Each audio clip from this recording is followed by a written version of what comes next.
राष्ट्रिय सभामा सभाका समिति पदाधिकारी चयन हुँदै। सविता शर्मा, काठमाडौँ, साउन 20 गते। सङ्घीय संसदको माथिल्लो सदन राष्ट्रिय सभाका समितिहरूमा पदाधिकारी चयन हुने भएको छ। राष्ट्रिय सभाका सदस्यीय समितिको 2 वर्षे कार्यकाल सकिएपछि मङ्गलबारदेखि राष्ट्रिय सभा समितिविहीन भएका थिए। तिनै समितिका नयाँ पदाधिकारी चयन गरिने भएको छ। राष्ट्रिय सभा नियमावलीमा समितिको कार्यकाल 2 वर्ष हुने व्यवस्था छ। राष्ट्रिय सभामा तथा नयाँ सदस्य आएसँगै सभापतिको निर्वाचन गर्ने व्यवस्था गरिएको हो। राष्ट्रिय सभामा प्रत्येक 2 वर्षका सदस्यमा नयाँ सदस्य आउने व्यवस्था छ।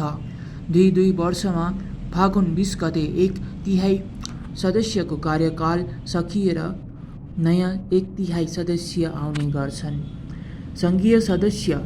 सङ्घीय सांसद सचिवालयका सहायक प्रवक्ता दशरथ धमलाले आउने आइतबार समिति गठनको तयारी भएको जानकारी दिनुभयो।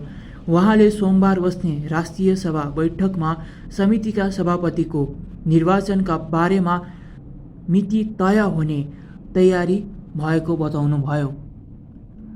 मुलुक सङ्घीय शासन प्रणालीमा गएपछि गठित राष्ट्रिय सभाका समिति सभापति निर्वाचित हुँदा 5 महिना ढिला भएको थियो।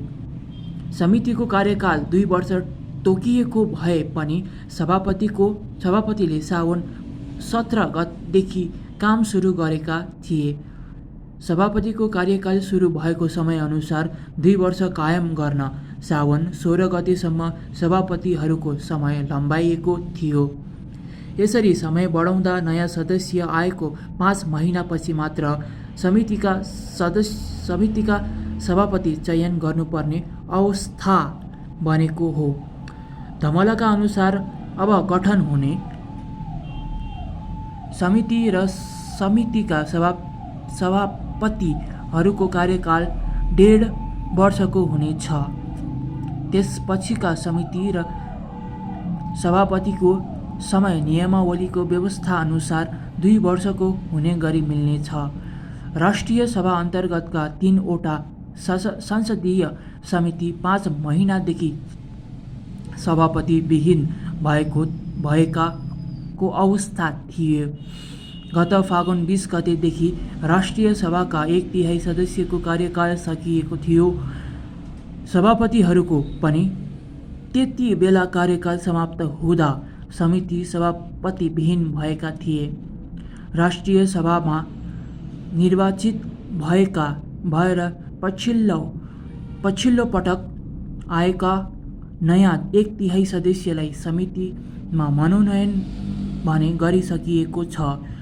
सरकारलाई राष्ट्रिय सभापति उत्तरदायी र जवाफदेही बनाउन सरकारका कामकारबाहीको अनुगमन र मूल्याङ्कन गरी आवश्यक निर्देशन वा राय सल्लाह दिने काम समितिले गरेका छन्। राष्ट्रिय सभामा दिगो विकास तथा सुशासन, प्रत्यायोजित व्यवस्थापन तथा सरकारी आश्वासन विधायन व्यवस्थापन र राष्ट्रिय सरोकार तथा समन्वय समिति रहेका छन्। 4 समिति मध्येमा राष्ट्रिय सरोकार तथा समन्वय समितिका सभापति रहनुभएकी सांसद दिल कुमारी रावल थापा पार्वतीको भने 6 वर्ष कार्यकाल भएको हुँदा उक्त समितिमा भने सभापति कायम नै रहनु भएको थियो। मिनी सांसदका रूपमा रहने संसदीय समिति नहुँदा समितिका छलफल र काम प्रभावित भएका छन्।